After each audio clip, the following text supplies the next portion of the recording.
Parents भी well educated हों, लेकिन किसी गलत चुनाव को अपने लिए चुन लें और फिर जाकर के बाद में पछताएं।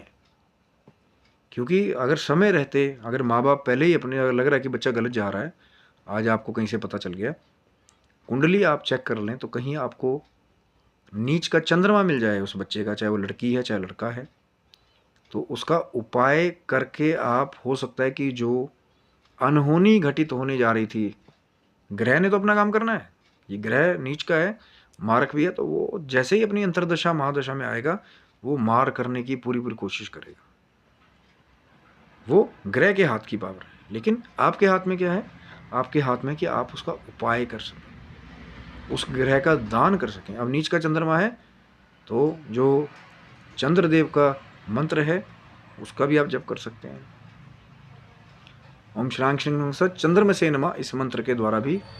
आप जो है वो जो बच्चा, अब होता क्या है, लेकिन ज़्यादातर कि जिसकी कुंडली खराब होती है, जिसकी कुंडली में वो बुरा योग होता है, वो उसका उपाय खुद करता ही नहीं, क्योंकि खुद ही उसका साइकोलॉजिकल जो ऑरा है वो अफेक्टेड है, तो वो क्यों उसको करेगा? नहीं तो फिर गलत ही नहीं करता।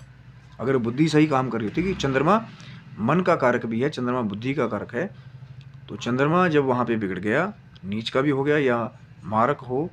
या किसी पाप ग्रह की दृष्टि भी आ गई, राहु जैसे ग्रह की, तो फिर ग्रहण योग का बड़े लेवल पे निर्माण करेगा, तो फिर बुद्धि से करेगा ही, उल्ट ही करेगा। तो ये कहा ना कि नीच का चंद्रमा नीच के काम ही ज़्यादा करवाता है। लेकिन उपाय स्वरूप एक मैंने आपको बताया, चंद्रमा का यथाशक्ति मंत्र का जाप, खास करके सोमवार को भगवान शंकर की आराधना, देवादिदेव महादेव की आराधना भी आपके नीच के चंद्रमा वाले इस योग में आपको लाभ दे सकता है। आप जो 1000 गायत्री मंत्र का जब प्रातःकाल प्रतिदिन करने वाले हों, ओम नमः शिवाय के द्वारा लाभ ले सकते हैं मेडिटेशन करके। खास करके ऐसे बच्चों को मेडिटेशन अगर कर पाएँ और करें तो बहुत लाभ मिलेगा। या कोई भी पुरुष तत्व है तो नमः शिवाय का जप, और कोई भी स्त्री तत्व है, माता है, बहन है और कन्याएं हैं, तो वो शिवाय नमः का जप करके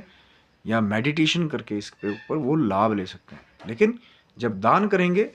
तो सबसे ज़्यादा जल्दी इसका रिजल्ट मिलता है कि दूध का दान जो है, खास करके सोमवार को,